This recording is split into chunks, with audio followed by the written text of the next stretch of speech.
हम डिस्कस कर रहे थे सेंटेंसेस. What are sentences?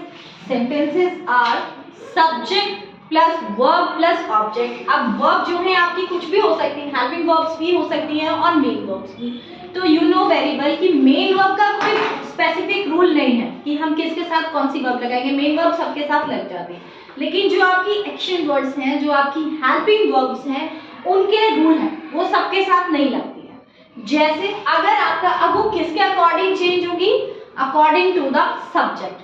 ठीक है, जो भी आपकी हेल्पिंग वर्ब है वो किसके अकॉर्डिंग आपको फिट करनी होगी? We to fill according the subject. Like singular subjects, अगर आपका जो सब्जेक्ट है यानी डूअर जो है, जो करता है, अगर सिंगुलर है, सिंगुलर में क्या क्या कंडीशन है? ही हो सकता है, she, it can be it हो सकता है, या कोई भी नेम, लेकिन होना चाहिए एक सिंगुलर.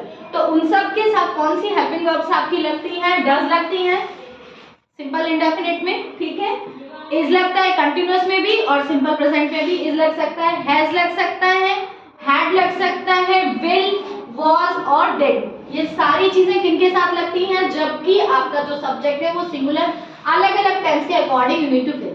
ठीक है, अगर आपका सब्जेक्ट जो है आई है, तो आई के साथ सिर्फ ये थिंग्स आप यूज करेंगे: do, am, have, had, shall, was और डिड. इनके अलावा आई के साथ कुछ नहीं आएगा.